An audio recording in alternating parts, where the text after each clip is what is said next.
하나님께서 우리에게 주시는 말씀 나누겠습니다. 하나님 주시는 말씀은 신약성경 마태복음 1장 1절에서 6절 말씀입니다.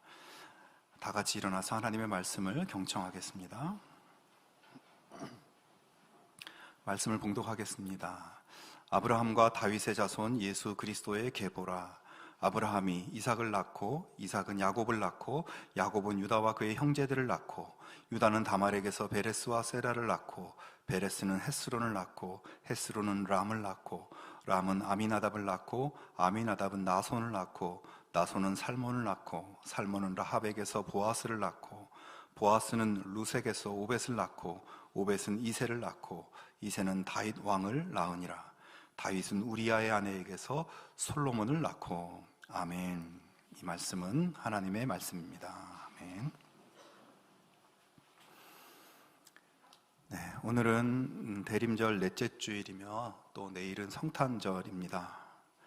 성탄절은 참 기다려지는 절기이고 또 기쁨의 절기이고 또 마음에 설레는 그런 절기이죠. 여러분은 어떻게 느껴지십니까? 예수님의 오심이 기쁘게 느껴지고 예수님의 오심에 마음이 설레는 그런 마음이 있으십니까? 네, 여러분 표정을 보니까 너무 무섭습니다. 네, 예수님 오셔서 너무 좋다, 이런 얼굴을 좀 하시면 좋겠는데, 그죠? 네. 오늘의 이 세상은 성탄절이 오면 그저 물건 많이 파는 장사 속으로 성탄절을 보지만 우리 믿는 사람들만이라도 우리 가정에서 또 성도들 사이에서 우리가 성탄의 기쁨을 나누고 또 카드도 주고받고 그렇게 예수님의 성탄을 기뻐하면서 이렇게 보낼 수 있으면 좋겠습니다. 성탄절이 되면 교회에서 여러 가지 크리스마스 장식을 하는데 특히 크리스마스 꽃이라고 불리는 포인세티아를 장식합니다. 바로 우리 교회 앞에 있는 이 꽃이 바로 포인세티아인데요. 사실은 꽃이 아니라 나무예요. 우리 교회에서도 이것을 장식하는데 이 포인세티아는 프란치스코 사제들이 이제 처음 이제 예식에 쓰기 시작했다고 합니다. 그 잎의 생김새가 동방 박사들이 찾아온 그 베들레헴의 별과 같이 생겼다 해서 또 그리고 그 붉은색이 예수님의 보혈을 상징하는 그런 색이어서 예식에 사용하면서 크리스마스 꽃이 되었다고 합니다. 하지만 포인세티아가 크리스마스를 장식하게 된 다른 이야기가 하나 있습니다. 멕시코에서는 크리스마스 이브가 되면 온 마을 사람들이 아기 예수님의 오심을 축하하면서 예수님께 드리는 선물을 준비해서 교회 제단에 올려놓는 그런 전통이 있었다고 해요. 그런데 어느 마을에 한 가난한 소녀가 크리스마스가 됐는데 이 소녀가 너무 가난해서 예수님께 드릴 선물을 준비할 수가 없었던 것입니다. 그래서 너무나 슬퍼하고 또 울고 있었는데 그렇게 울고 있는 소녀를 본 소녀의 친구가 예수님께서는 뭐 값지고 비싼 선물보다 너의 마음과 너의 진심이 담긴 선물을 더 좋아하실 거야 라고 이야기를 해줬어요. 그 말을 들은 소녀는 밖으로 나가서 길가에 있는 풀을 꺾어서 그것을 정성스럽게 화환을 만들어서 예수님의 그 제단의 선물로 바쳤습니다. 그런데 여러분, 놀랍게도 그 소녀가 바친 그 화환에 그 길가에서 꺾은 초록색 잎이 제단에 올려졌을 때 그 잎이 붉은색으로 변했다고 하는 거예요. 소녀가 자기가 바친 그 화환이 붉은색으로 변하는 그 기적의 순간 얼마나 놀라고 또 그 마음속에 내가 드린 이 보잘것없는 선물을 예수님께서 정말 받아주셨구나 하면서 얼마나 감사하고 기뻐했겠습니까? 그 이후로 그 이야기가 퍼져나가면서 포인세티아는 크리스마스를 상징하는 꽃이 되었다고 합니다. 여러분, 성탄절이 기쁨이고 축복인 이유는 바로 이 이야기 속에 나오는 그런 의미들과 연결이 됩니다. 이 세상에서 연약하고 부족하고 가난하고 무엇 하나 내세울 것 없고 누구도 알아주지 않는 그런 사람들까지도 받아주시고 사랑해주시고 은총을 베푸시기 위해서 예수님이 오셨다는 것, 이것이 무엇보다 더 큰 성탄절의 기쁨인 것입니다. 여러분, 바로 우리 한 사람 한 사람을 위해서, 바로 나를 위해서 그리스도께서 하늘에서 이 땅으로 오셨다. 정말 무엇과도 비교할 수 없는 기쁨이고 축복인 것입니다. 참으로 기뻐할 일이 없는 이 땅에서 여러분의 마음속에 이 성탄의 기쁨이 회복될 수 있기를 바랍니다. 우울하고 냉랭한 이 세상의 삶에 성탄의 빛을 비춰주시는 예수님의 은총이 여러분 가운데 충만하기를 주님의 이름으로 축원합니다. 지난주에 우리는 누가복음에서 예수님의 이야기, 탄생 이야기를 조금 나누었죠. 누가복음은 어떤 말로 시작하고 또 제일 처음 등장하는 사람이 어떤 사람이었습니까? 기억이 나십니까? 네, 사가랴와 엘리사벳. 네, 언제 그런 얘기를 했냐? 네, 근데 오늘은 마태복음 이야기예요. 마태복음에 나온 예수님의 탄생 이야기를 나누려고 하는데, 마태복음의 시작은 다른 복음서들과는 다른 아주 독특한 그런 시작을 하고 있습니다. 그 첫 마디를 보면 아브라함과 다윗의 자손 예수 그리스도의 계보라라고 말씀하면서 고대의 아브라함부터 예수님에 이르기까지 정말 지루해 보이는 족보를 장황하게 나열하고 있는 것이에요. 마태는 예수님의 이야기, 여러분 예수님의 탄생 이야기, 여러 가지 이야기들이 많이 있지 않습니까? 그런 이야기들에서부터 시작하는 것이 아니라 수천 년 전으로 거슬러 올라가서 거기서부터 아브라함에서부터 이야기를 시작하고 있는 것입니다. 왜 마태는 이런 방식으로 예수님의 이야기를 하고 있는 것일까요? 우선 1절에서 아브라함에서 시작해서 16절 예수님의 태어나심으로 끝나는 이 길고 긴 족보를 통해서 알 수 있는 것은 예수님의 이야기가 아주 오래전부터 계획되어 있던 이야기라는 것입니다. 즉, 이 족보는 예수님이 어느 날 갑자기 나타난 위대한 선지자나 어떤 능력 있는 어느 날 갑자기 등장한 선지자가 아니라 하나님께서 오래전부터 약속하신 메시아가 드디어 오셨다는 것이죠. 하나님의 메시아에 대한 약속이 드디어 이루어지고 있다는 것을 보여주는 것입니다. 오늘 본문에 예수님이 아브라함의 자손이었다고 선언하는데요. 자, 근데 여러분, 하나님께서 이 아브라함이라는 사람을 처음 부르실 때 그에게 어떤 약속을 하셨습니다. 아브라함한테 내가 너를 복의 근원이 되게 할 것이다. 너로 말미암아서 땅의 모든 족속이 복을 받게 될 것이다. 이런 약속을 하셨어요. 그러면서 그를 부르셨습니다. 그렇게 하나님께서 아브라함에게 하신 그 약속이 수많은 세대를 흘러서 드디어 아브라함의 자손이신 예수 그리스도를 통해서 성취되었다는 것을 오늘 이 족보는 말해주고 있는 것입니다. 예수님을 통해서 땅의 모든 족속, 온 인류가 구원의 복을 받게 된다는 하나님께서 하셨던 그 약속이 이제 예수님 통해서 이루어지게 되었다. 아니, 그보다 더 거슬러 올라가면 창세기에 보면 아담과 하와 때에 하나님께서 그들에게 이런 말을 합니다. 여자의 후손이 사탄의 머리를 상하게 할 것이다. 이렇게 말씀하세요. 자, 하나님께서 창세 때에 아담과 하와 너희가 지금 사탄의 유혹으로 인해서 죄를 짓고 죽을 수밖에 없는 운명이 되었지만 이제 앞으로 너희의 그런 죄와 죽음의 운명에서 너희를 건져낼 구원자를 보낼 것이다. 그 구원자는 모든 악을 정복하고 사탄의 머리를 부수고 사탄을 괴멸시킬 그런 그리스도이시다. 그 그리스도를 보낼 것이라고 하나님께서 창세 때 약속하셨어요. 그때 약속하신 그리스도를 지금 셀 수 없는 수많은 세대를 넘어서 하나님께서 말씀하신 그대로 이루어지고 계시다는 것을 이 족보는 보여주고 있는 것입니다. 성도 여러분, 그러므로 우리가 마태복음 1장 1절을 읽으면서 다시 한번 마음에 새겨야 될 진리는 하나님께서 약속하신 대로 정말 온 인류를 구원하기 위한 예수 그리스도를 보내주셨다는 것이고, 하나님께서는 또한 그렇게 약속하신 바를 반드시 이행하시는 분이시라는 진리입니다. 여러분, 이 진리가 우리에게 얼마나 큰 위로와 힘이 됩니까? 우리는 다 부족해서 우리가 말한 바를 지키지 못하고 실행하지 못할 때가 많이 있습니다. 누군가가 나에게 했던 약속을 그 사람이 지키지 않아서 내 마음이 힘들 때가 있어요. 속상할 때가 있습니다. 나도 다른 사람들한테 한 약속을 지키지 못해서 다른 사람에게 실망을 끼칠 때가 있죠. 우리는 완벽하지 못합니다. 그래서 실망하고 힘들어하죠.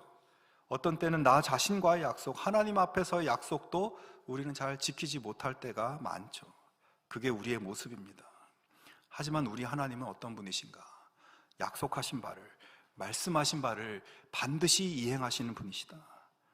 여러분, 그것이 예수님의 성탄에서 확인할 수 있는 첫 번째 메시지인 것입니다. 그리고 여러분, 우리 하나님이 그런 분이시기에 우리는 이제 앞으로 우리의 삶에서 반드시 이루어질 하나님의 약속에 대한 기대와 소망을 가지고 살아갈 수 있게 됩니다. 여러분, 예수님께서 이 땅에 계실 때 제자들에게 너희에게 성령을 보내주겠다고 약속하시고, 지금 그 약속이 이루어져서 우리는 성령님의 위로와 도우심 가운데 살아가고 있습니다. 그리고 예수님께서는 하나님의 때에 내가 반드시 다시 와서 우리에게 영원한 천국의 삶을, 완전한 천국을 이루어 주실 것을 약속했어요. 그날이 되면 우리의 몸은 썩지 않고 변하지 않는 영원한 부활의 몸을 입게 될 것이고, 모든 슬픔과 고통과 궁핍과 부족이 없는 완전한 천국의 생활이 시작될 것이라고 예수님께서 약속해 주셨습니다. 영원한 생명의 주님으로부터 흘러나오는 모든 은총을 누리며 살게 될 것이다. 오늘 우리는 앞으로 반드시 이루어질 예수님이 하신 그 약속을 바라보면서 소망 가운데 살아갈 수 있게 되는 겁니다. 여러분, 오신다던 예수님은 정말 오셨고, 오실 것이라고 약속하신 예수님은 이제 정말 오실 것입니다. 주님이 그렇게 말씀하셨고 반드시 그대로 이루어질 것입니다. 성탄을 맞이하면서 무엇보다 신실하신 하나님께서 정말로 예수님을 보내주신 것을 감사하고, 이제 다시 오실 예수님을 기대하며 소망 가운데 살아가는 우리 모두가 될 수 있기를 바랍니다. 계속해서 마태가 예수님의 이야기를 이 족보로 시작하는 또 한 가지 의미가 있는데, 그것은 마태가 이제부터 쓰려고 하는 모든 예수님의 이야기는 분명한 역사적 사건이라는 것을 선언하는 그런 의미가 여기 있습니다. 예수 그리스도의 모든 행적은 허구가 아니라 실제로 있었던 일이라는 거예요. 여러분, 우리는 옛날 이야기들이나 요즘은 판타지 이야기들을 많이 알고 또 그런 이야기들을 좋아합니다. 옛날 이야기, 백설공주나 미녀와 야수, 또 요즘 어벤져스, 해리포터 이런 이야기들을 사람들이 좋아하는데, 이런 이야기들은 많은 사람들에게 사랑도 받고 나름의 교훈도 있어요. 그러나 이 이야기들이 그렇게 재미있고 교훈도 남기며 그런다고 할지라도 그 이야기들은 모두 실화가 아니고 허구입니다. 현실적으로 말도 안 되는 인물들이 막 등장하죠. 하늘을 날고 거미줄로 여기저기 뛰어다니는. 하지만 사람들은 그런 이야기들이 모두 허구라는 것을 알면서도 그 이야기를 좋아하고, 요즘 아이들 말로 덕후라고 하죠. 덕후가 되고 열광을 합니다. 왜 그런 것일까요? 생각해보면 사람들의 마음 깊은 곳에, 우리 마음 근원 속에 자리 잡고 있는 어떤 영속적인 갈망을 이 이야기들이 표현해주고 있는 것이기 때문입니다. 예를 들어서 사람들은 변하지 않는 영원한 사랑을 만나고 싶어하는 갈망이 있습니다. 또 이 지구와 우주에 참 악이 많은데 그 모든 악을 물리치고 이 지구에, 온 우주에 정말 정의가 실현되는 그런 근원적인 인간에게 그런 근원적인 갈망이 있는 거예요. 그리고 우리가 다 한계 속에 있는데 하늘을 마음대로 훨훨 날아다니고 싶은 갈망, 또 시간과 공간을 초월해서 내가 마음먹은 것은 무엇이든 할 수 있는 그런 영속적인 갈망을 사람들이 표현을 안 하지만 다 그런 갈망들을 가지고 있다는 것이죠. 그런데 앞에서 말한 이야기들이 잠깐이지만 그것들을 채워주고 가려운 것을 긁어주는 거죠. 다른 사람들은 그런 인간의 영속적인 갈망을 채워주는 그런 이야기를 좋아하기도 하지만, 대부분은 그 모든 이야기가 사실은 허구이고 현실이 아니라는 것을 알고 시간이 지나면 냉철하게 그것을 부정하고 현실로 돌아옵니다. 그리고 그런 이야기 속의 세계관에 계속 빠져 사는 것은 어리석은 바보 같은 일이라고 알고 있습니다. 여러분, 그런 이야기를 진짜로 믿고 이야기 속에 슈퍼맨이 정말 하늘을 날아다니고 진짜 스파이더맨이 빌딩 사이를 자유롭게 날아다닐 것을 기대하는, 현실에서 그런 것을 기대하는 사람은 없습니다. 자, 그러면 우리 예수님의 이야기는 어떻습니까? 예수님의 이야기도 어떻게 보면 사람들이 좋아하는 판타지 이야기처럼 보이는 그런 부분들이 있어요. 이 지구가 아닌 우주 멀리 어디 다른 세계에서 우리의 세상에 침투해 들어온 비밀스럽고 신비한 메시아의 탄생이 있습니다.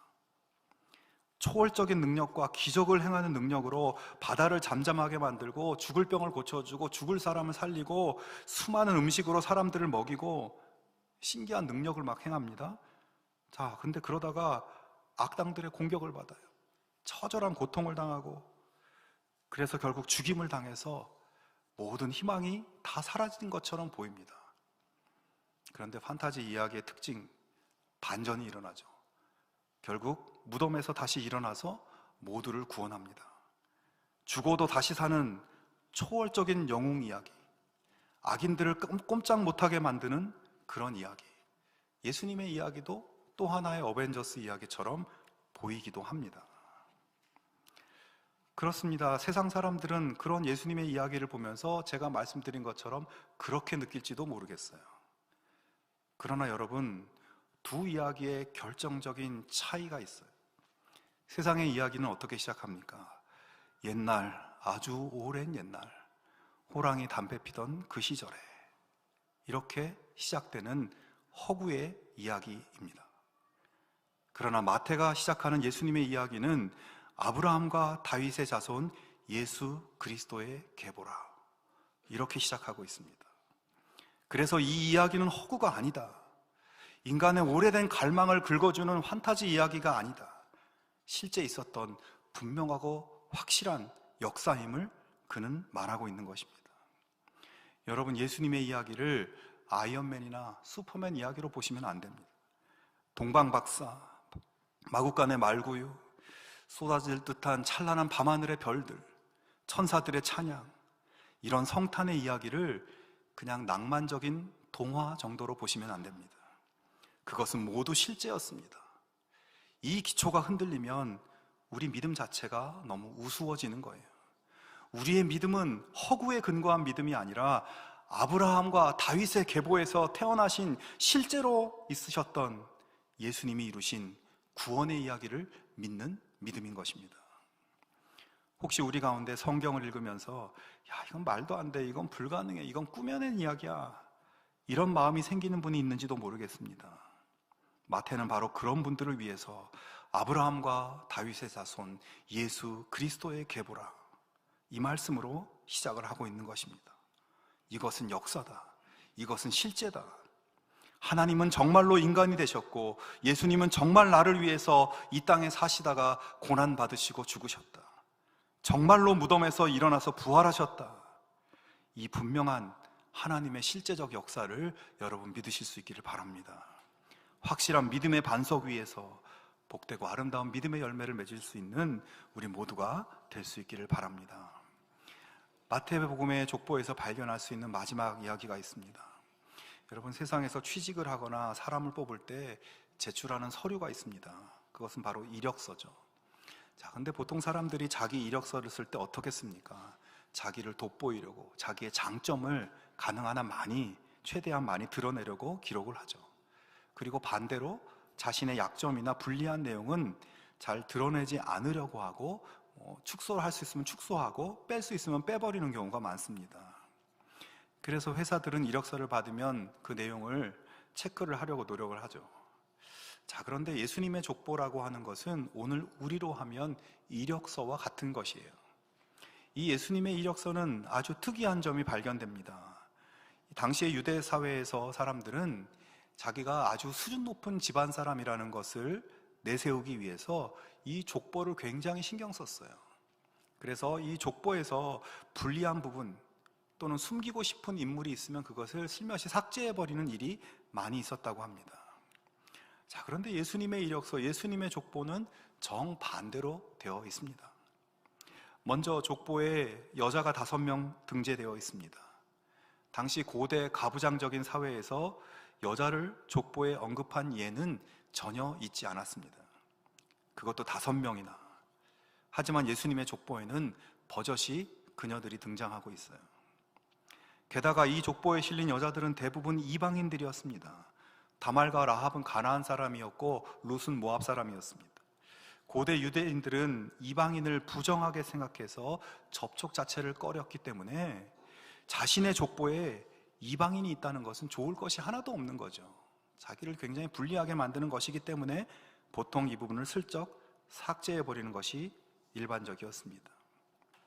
그러나 예수님의 족보에는 이방인 여인들이 명확하게 등장합니다.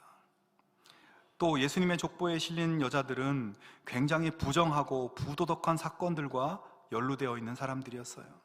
3절을 보면 유다는 다말에게서 베레스와 세라를 낳고 베레스는 헤스론을 낳고 헤스론은 람을 낳고, 자, 여기에 다말이라고 하는 여자 이름이 등장하는데요, 이분은 지금 유다는 다말에게서 베레스와 세라를 낳았다고 하는데 이 유다가 남편이 아니라 시아버지입니다.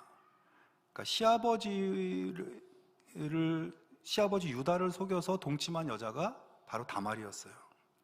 그렇게 낳은 아들들이 바로 베레스와 세라입니다. 물론 다말이 그렇게 된 데에는 이 유다가 잘못한 것이 많이 있었습니다. 유다의 잘못 때문에 이런 일이 벌어졌는데, 자, 이 다말과 관계된 부분은 어쨌든 굉장히 치부와 같은 이야기죠. 그래서 보통 사람 같으면 이 3절 말씀을 유다는 다말에게서 베레스와 세라를 낳고 이렇게 쓰지 않고 다말을 슬쩍 빼버리고 유다는 베레스와 세라를 낳고 이렇게 기록을 했다는 겁니다. 하지만 예수님의 족보는 다말을 불러내고 있습니다. 다말을 불러내서 부끄러운 사건을 소환하고 있습니다.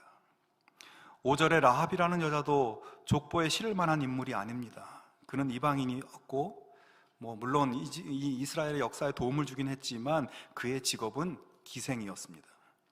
그 당시 이 이방인 기생이 무슨 일을 하는 사람이었을까? 여러분, 이 부분도 라합을 빼버리고 그냥 살모는 보아스를 낳고 이렇게 적어도 될 만한 부분이에요.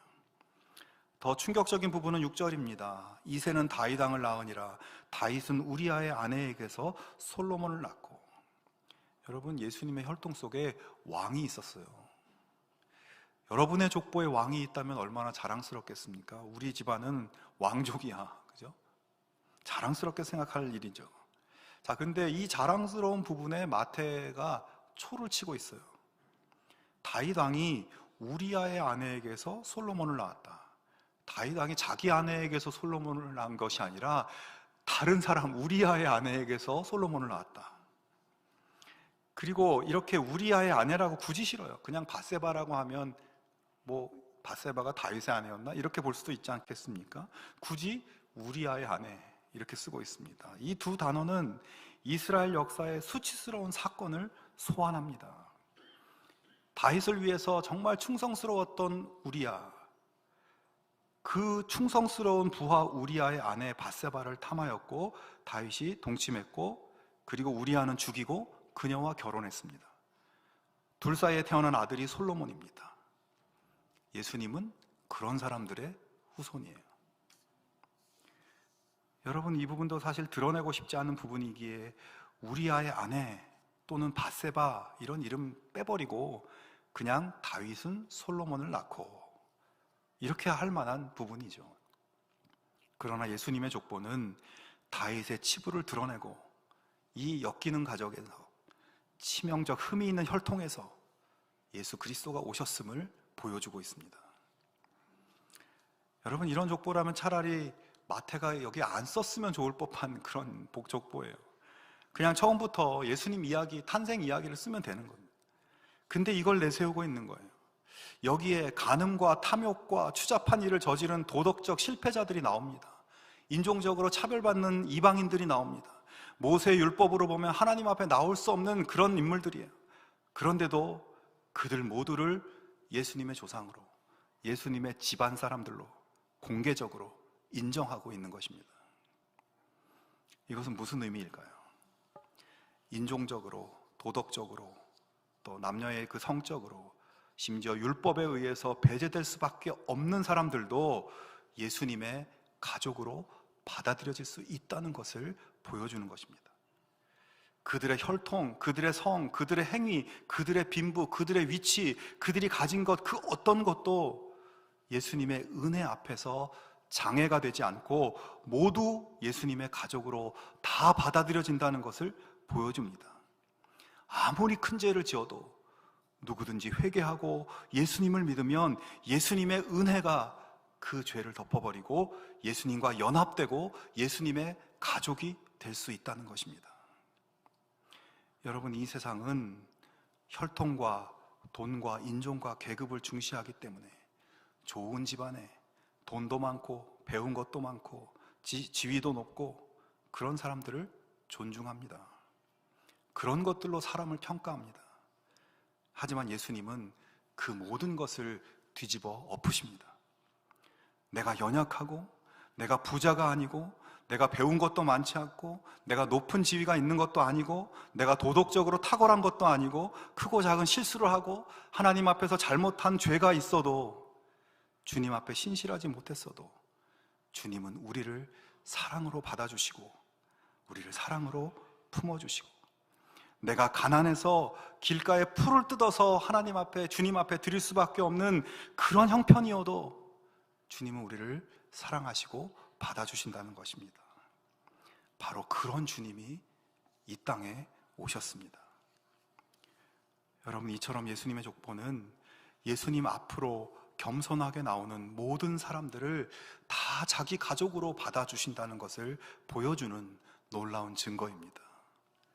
마태는 예수님의 탄생 이야기를 시작하기에 앞서서 그런 예수님이 그리스도로 이 땅에 오셨다는 것을, 이 놀라운 은혜의 사건이 이제 시작된다는 것을 밝혀주고 있는 것입니다. 그러므로 사랑하는 성도 여러분, 성탄은 우리를 위해 오신 예수님께서 우리를 세상의 기준이 아니라 당신의 은혜의 넓은 품으로 우리를 받아주시는 분이심을 확인하고 그분을 감사하고 찬양하고 경배하는 날이 바로 성탄절입니다. 이 놀라운 은혜의 날에 주님의 가족으로 예수님을 더욱 사랑하며 찬양하며 영광 돌릴 수 있는 우리 모두가 될 수 있기를 바랍니다. 사랑하는 성도 여러분, 예수님의 성탄을 맞이하면서 우리를 구원하시고 나에게 복을 주시겠다고 약속하신 그것을 한치의 틀림도 없이 이루시고 계시는 하나님의 은혜를 감사하고 이제 앞으로 다시 오셔서 완전한 구원, 완전한 천국 백성의 삶을 이루어 주신다고 약속하신 것을 소망하는 믿음의 자녀들이 다 되실 수 있기를 바랍니다.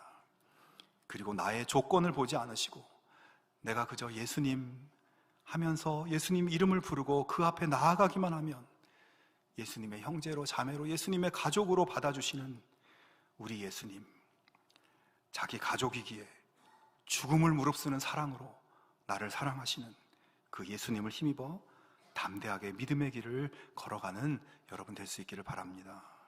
성탄해 주시는 이 복음을 마음에 간직하고 주님의 거룩하심을 이루어낼 수 있는 우리 모두가 되기를 주님의 이름으로 축원합니다. 이제 우리에게 오신 이 예수님을 함께 찬양했으면 좋겠습니다. 우리를 아무 조건 없이 받으시고 사랑하시고 은혜를 베푸시는 주 예수님을 우리 함께 정말 진심으로 마음으로 찬양하면 좋겠어요. 우리의 어두운 삶의 밝은 빛이 되시는 예수님, 은혜와 긍휼의 주님을 우리의 온 마음과 힘을 다해서 이 시간 찬양하기 원합니다. 나를 위해 이 땅에 오신 예수님, 나의 모든 슬픔을 거두시고 나에게 진정한 하늘의 자유를 주시는 주 예수님의 은혜를 우리가 마음 깊이 새기면서 우리 함께 찬양하겠습니다.